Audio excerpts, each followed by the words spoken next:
Welcome back to Friday Classic Hymns. And today, another Charles Wesley hymn.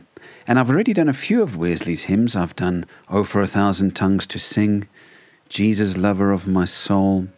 I've done "And Can It Be That I Should Gain," and "Hark the Herald Angels Sing."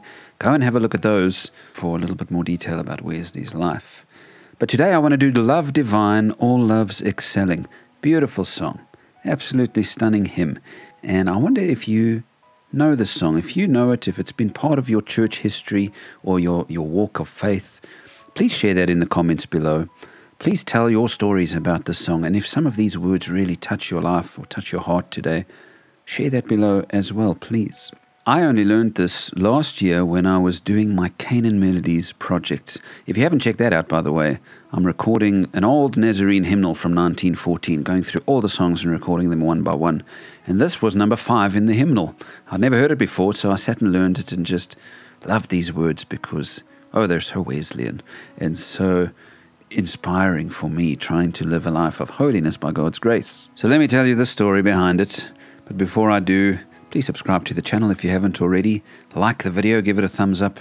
If you could share this maybe with somebody who would enjoy it, that would be wonderful. Let's talk about the history behind Love Divine. Charles Wesley, of course, was the great hymn writer of the Wesley family. John Wesley, famous for starting the Methodist Church, and their parents, Samuel and Susanna Wesley, were great people of God as well, very well known and respected in the church. Charles was a brilliant scholar and received a scholarship for his studies, ended up becoming ordained in the Anglican Church, and with his brother John went over to Georgia in 1735 to try and preach to the Native Americans. The whole thing went wrong, and they came back, both of them quite dejected. But they'd met a bunch of Christians called the Moravians, and both of these men were deeply touched by the Moravians' ministry. In fact, there's a story of Charles being very sick and not knowing if he was going to make it through the night, and so he called one of the Moravian leaders to come and speak to him. And as this man spoke to him and said, "Are you ready to meet God? Are you right with God?" And Charles said, "Yes, I've tried my best. I've been a good person." And his friend shook his head and said, "No, that's not the basis of your being right with God. It's your faith in His grace, in His saving grace, in His sacrifice on the cross. Faith, grace and faith alone." And so this was the moment for Charles when he finally came to Christ in a real way, when he realized on his deathbed, just about, that he was loved not because he had been a morally good person, but because his faith was in Christ. This changed everything for him. And soon after, his brother experienced something very similar. And the Methodist movement took off after that. Wesley's hymns, Charles Wesley's hymns, were so important in this whole movement. Methodism was often said to have been born in song because these hymns that the Wesleys brought out, mostly Charles, just captured the people and taught them the theology of the church in a way that they could get because it was in song. And I suppose today it's the same. Our songs tell us so much about our theology. We need to sing songs that are theologically rich because that's how many of our people learn the truth, or only half of the truth. We need to sing powerful and theologically correct songs. So Charles wrote some deep, deep theological songs, and today's one, Love Divine, is one of those. Very deep theology, as we'll look at now. But him and John didn't get along so well the whole time. At one point they clashed quite heavily about different doctrines that they differed on. And this song, actually, you'll see, John changed some of the wording because he didn't quite agree with some of Charles's ideas in these lyrics. Later on as well, when John had sent Methodist ministers to America, Methodism was yet to become its own denomination. And so when John ordained people himself outside of the authority of the church to send them to America, Charles was absolutely so upset by this. And there was a big clash between them because Charles said, "You cannot work outside the authority of the church." So these two men had such a big impact, but they weren't always quite on the same page. And when Charles died in 1788, it said that John was quite upset that he couldn't bury him where he wanted to. Charles had specified that he would be buried in a Church of England because he was an Anglican through and through, whereas John had started this Methodist thing and he wanted to bury Charles outside one of the Methodist chapels. But Charles was having none of that, and so John had to consent to bury him where Charles wanted to be buried. His influence has been great, and he is really the prince of hymn writers in the minds of most people. Along with Isaac Watts, these two Englishmen wrote some of the most beautiful poetry which has been set to music, and we are richer for having known the hymns that they wrote. And so let's take a look at these words of love divine, which we still sing in the church today. Verse 1 goes, "Love divine, all loves excelling, joy of heaven to earth come down. Fix in us thy humble dwelling, all thy faithful mercies crown." Now, most people believe that the idea for this hymn came from another song that Charles had listened to, John Dryden's song, the Song of Venus, which came out of his play King Arthur, which went, "Fairest isle, all isles excelling, seat of pleasure and of loves." And so it's quite widely believed that Wesley kind of borrowed that phrase, that excelling word, and almost Christianized it for his hymn. But it's a beautiful thought, isn't it? Love divine, so it's from God, divine from God. All loves excelling. The love from God is more excellent, above, greater than all other loves. And it's the joy of heaven to earth come down. Jesus came down to earth and brought love with him so that we could experience it. And now through his Spirit, we keep experiencing it here on earth. It's not just in heaven. Fix in us thy humble dwelling, so come live within us, which of course was one of Jesus' prime teachings, that he would come and live within us and abide with us. All thy faithful mercies crown. So crown us with all your mercy, which you're faithful to give. Jesus, thou art all compassion. I love that line. Jesus, you are completely compassionate. Pure, unbounded love thou art. Oh, beautiful. Jesus is the picture of pure love through and through. Visit us with thy salvation into every trembling heart. And so Jesus is still coming down, maybe not in bodily form anymore, but through his Spirit, to bring his salvation and to enter every trembling heart. I think that word trembling is very fitting. It means humble, not fearful, but humble and open to his coming. And so has he entered into your trembling heart and visited you with this offer of salvation? It's a loving offer because he is love in perfection, as we've seen. Verse 2 says this, "Breathe, O breathe thy loving Spirit into every troubled breast." So yes, that's how he does it today. He comes and breathes his Spirit into us. Loving Spirit, there's that word love again. And when we are troubled, his Spirit gives us strength and helps us go on. Let us all in thee inherit. So let us inherit everything that you've got to give in you. Let us find that second rest. Now here we find one of the first controversial lines in this song. Second rest. Wesleyans believe to different degrees in different denominations of Wesleyan churches that there is a second blessing, a second work of grace. God justifies us, and then subsequent to that, he sanctifies us. It's not the end of our growth. We keep growing through it all, but when he saved us, it's not the end of our struggling. We still struggle a bit with our faith. When he gives us that second rest, that sanctification, that's when our intense struggle with sin stops. I mean, it still is. You still have to fight off temptation for the rest of your life, but you aren't losing the battle the whole time. And some people disagree with this completely. And so I'm sure some of you probably do. Some of you who come from Reformed churches will say that's nonsense. But it's quite a big part of Wesleyan theology that sanctification is a second rest, a second blessing. And we can inherit it in him. It's an act of grace. We work out our salvation by pursuing growth, but his grace is what not only justifies us, but sanctifies us as well as a second work of grace. Take away our bent to sinning. Now again, this is one that a lot of churches change today. They don't like that line, so your Reformed churches will sing that line differently. Take away the love of sinning, they've changed it.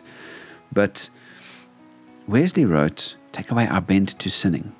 And he believed, as do many holiness churches today, that the second work of grace removes our bent to sinning, removes our compulsion to sin. We still can sin. We still can follow the temptations, and then it kind of gets implanted back into us if we do, but we have no obligation to. And again, this is different from a lot of Reformed teaching, which says you'll always be a slave to sin until you die. John Wesley as well was a bit unsure about this at this point, and some of these lines he changed. But Charles was a believer in the second work of grace, and many people are today. Take away our bent to sinning, Alpha and Omega be, and so be our beginning, be our end. End of faith as its beginning, set our heart at liberty. And so faith, not works, is what begins God's grace in us, or what unlocks it. And then our hearts are set at liberty. Freedom comes when we embrace God's grace in this way, by faith. Verse 3 says this, Come, Almighty, to deliver us. Let us all thy life receive, not just some of it, but let us receive all your life, your fullness and deliverance. Suddenly return, and never more thy temples leave.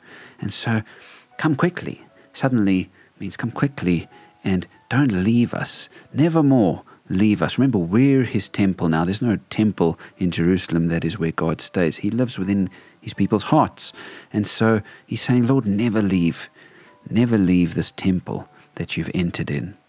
Thee we would be always blessing.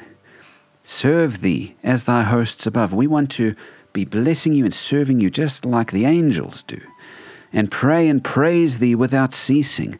And glory in thy perfect love. And so that's a great desire that he has, to worship because of this love that he's talking about. He wants to always be worshiping without ceasing, praising this God just like the angels do. And I suppose this is the goal of every Christian, is to live a life of ceaseless worship. And then verse 4, Finish then thy new creation, pure and spotless let us be. Now, John Wesley didn't like this one either. Pure and spotless let us be. He said, no, we need to change that. That's a little bit, expecting a bit too much of God for this life. And so again, your Reformed churches will agree with John Wesley on that. Pure and spotlessness only comes once you've died, right?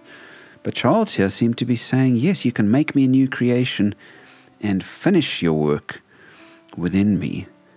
Even now, let us see, the next line says, thy great salvation perfectly restored in thee. And so come and save me perfectly and restore me. Change from glory into glory. So it doesn't mean that your growth is over, but it means that the staining of sin is over. You're still growing in grace, going from glory into glory. And you'll continue to grow until you take your place in heaven. So change from glory into glory till in heaven we take our place. We're going to grow, and then one day we'll take our place in heaven. Till we cast our crowns before thee, lost in wonder, love, and praise. And so there he does cross over into heaven. And that's when the work is finished, of course, when we are glorified. And we cast our crowns before him. Every crown that he's given us, we just cast them down as we are so lost in wonder and love and praise of Jesus. So these are radical words. What do you think? Are they a little bit too hectic, expecting a bit too much of God in terms of cleansing the sinful nature and making us pure and spotless? Do you agree with John, perhaps, that maybe he was taking it a bit too far? Or do you agree with the holiness theology of the day, even today, that says the second work of grace can cleanse our sinful nature and let us live pure and spotless lives? By the way, that doesn't mean free from all fault. There will always be a falling short. We're not saying that we will be perfect. And even John Wesley wrote a lot about Christian perfection. And he always said that it's not the same perfection as God, but it's a perfection of our intentions, so that we're truly desiring and trying to honor God. And we will get it wrong sometimes, but that's different from willfully sinning. Getting it wrong and falling short of perfection and asking for God's forgiveness is different from willfully sinning. And this is the distinction in Wesleyan theology is that we can be free from the power of sin, free from willfully sinning, but still falling short and needing to say, forgive us our trespasses every day. Because, of course, only when we're glorified will those faults be washed away too. So, I love this song. I read it, I sing it, it makes me glad, it reminds me of the deep love of Christ, it empowers me to live my life as I remember about His sanctifying grace. How about you? Do you love it? I hope so. Now, I'm going to sing two different versions because when I recorded it for Canaan Melodies, you will see that I used the more popular one in America because this was a Nazarene hymnal in 1914. It was American. That's the version that I first recorded. I sent that off to a Methodist minister friend of mine, and he said, whoa, that's a different tune. I've never heard that before. How interesting. We sing it with a different tune. So he sent me the tune that is more popular here, and I'll sing them both. And I'd love for you to share which one you prefer or which one you're familiar with. And friends, just a big thank you before I sing to those who donate towards my ministry. I'm a pastor in a small church, and it's actually my online work that makes me a living. And the church is growing to a point where hopefully I'll be able to do that through the church. But for now, online is my living, and so thank you for donating to the work I do. But please don't feel pressured to do that. This content will always be free so that everyone can enjoy it. Sing with me now, whichever version you like, and thank you as always for being part of this channel.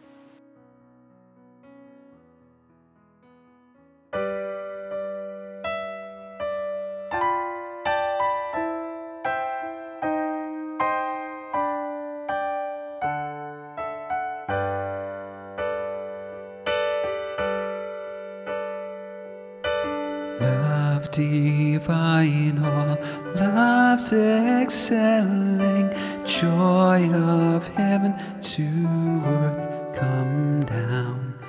Fix in us thy humble dwelling, all thy faithful mercies crown. Jesus, thou art all compassion, pure unbounded love thou art. Visit us with thy salvation, enter every trembling heart. Breathe, oh breathe thy loving Spirit into every troubled breast. Let us all in thee inherit. Let us find that second rest. Take away our bent to sinning, Alpha and Omega be. End of faith as its beginning, set our hearts at liberty.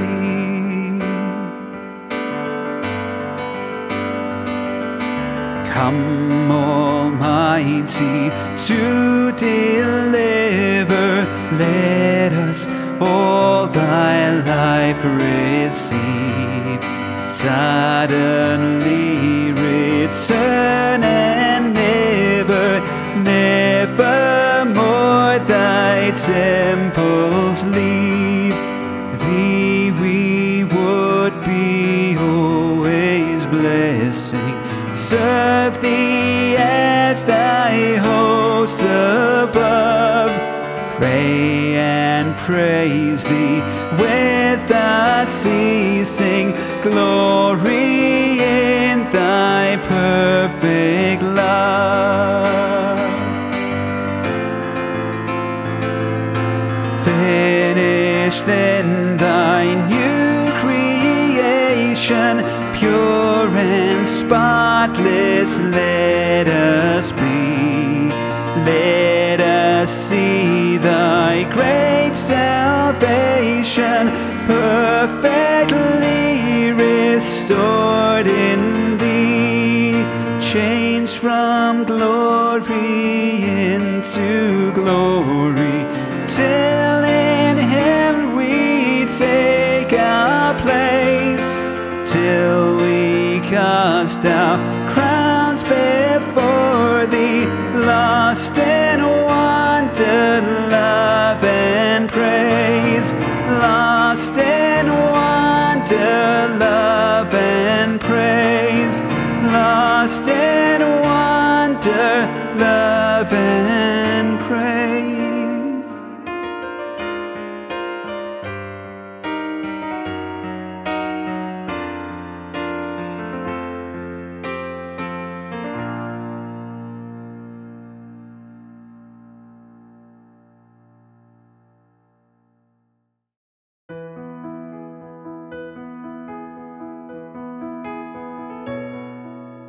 Love divine, all loves excelling, joy of heaven to earth come down. Fix in us thy humble dwelling, all thy faithful mercies crown. Jesus, thou art all compassion, pure unbounded love thou art. Visit us with thy salvation, enter every trembling heart.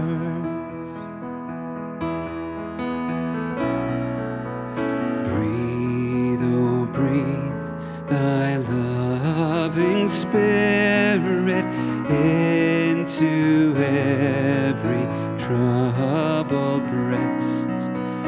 Let us all in thee inherit, let us find that second rest.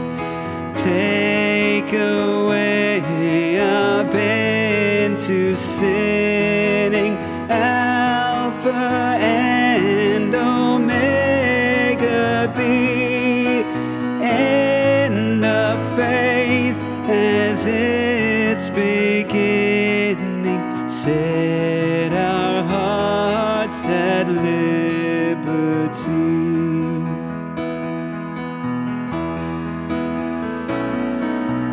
Come, Almighty, to deliver, let us all thy life receive. Suddenly return and never, never more thy temples leave. Thee we would be always blessing, serve thee as thy hosts above, pray and praise thee without ceasing, glory in thy perfect love.